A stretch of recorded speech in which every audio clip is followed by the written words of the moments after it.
Okay, let's give you guys some more practice. So here, find the indefinite integral of this. So press pause and have a go. So to do this here, visualize this thing here as currently this thing here, visualize it as 1 over something to the power of a half. I know there's an x here, but visualize it as a 1.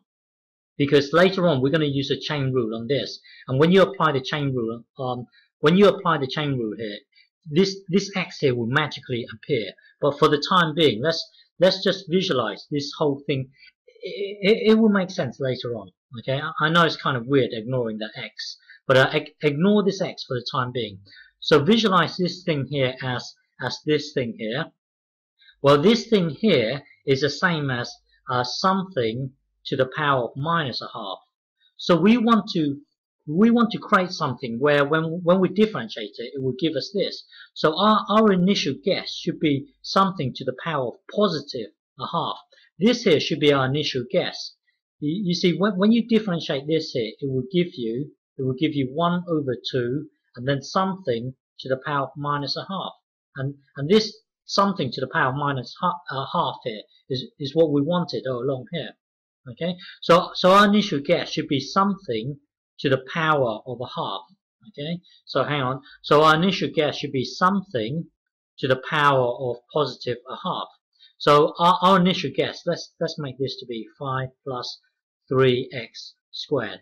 Okay, so this is going to be our initial guess. So differentiate this, it will give you 1 over 2, and then the bubble stays intact. So 3x squared, and then this thing here gets minus by 1, so that would be this. And then we've got to times, it's us using the chain rule now, we've got to times for the derivative of the bubble itself. So that will be 6x.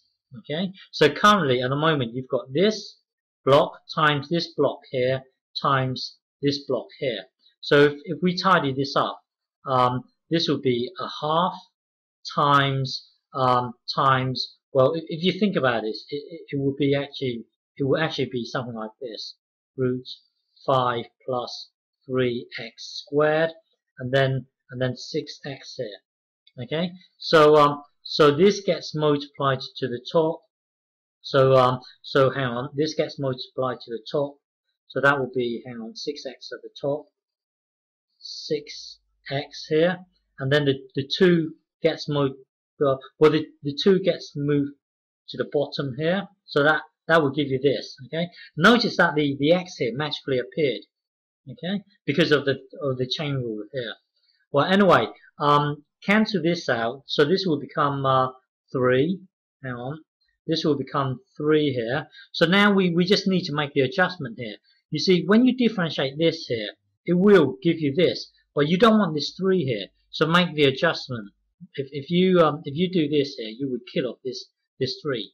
Okay, so this here would be our final answer here. So this would be 1 over 3. Hang on, let me think. Yeah, 1 over 3. And then maybe something like this: 5 plus 3x squared to the power of a half, and then plus c. Okay, so this is your answer here. You could, if you want to tidy this up, this could be written as 1 over 3 root 5 plus 3x squared plus c. Same thing.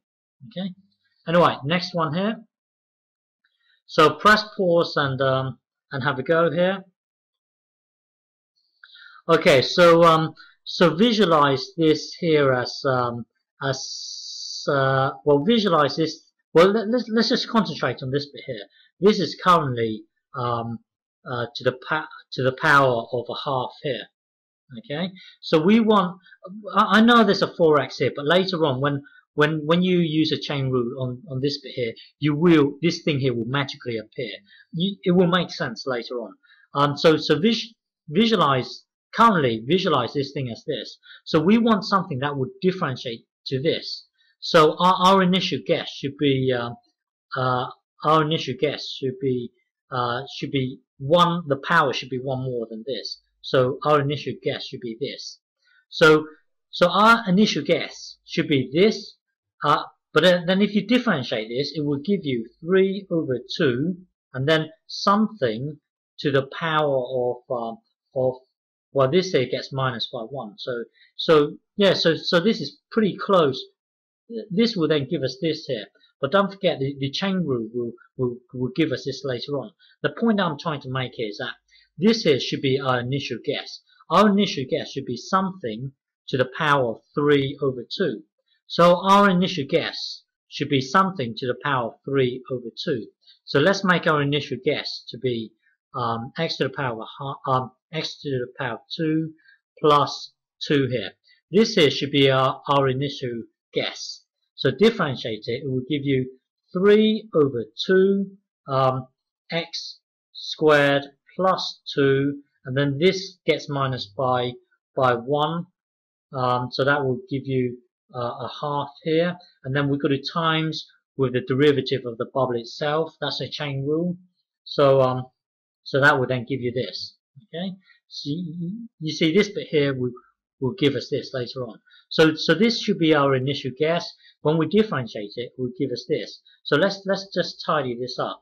So this thing here is well, let's just merge it with this one here. So that would be 3x and then root x squared plus 2. Tidy this whole thing up here. It will give you this thing here. Okay. So when you differentiate this, it will give you this thing here. But then no. Well, we need to make a slight adjustment here.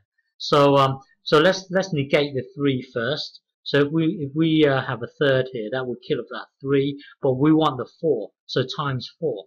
So times 4. So our answer here would be 4 over 3 and then bracket x squared plus 2 to the power of 3 over 2 plus c. Okay, so this is your answer here. Okay.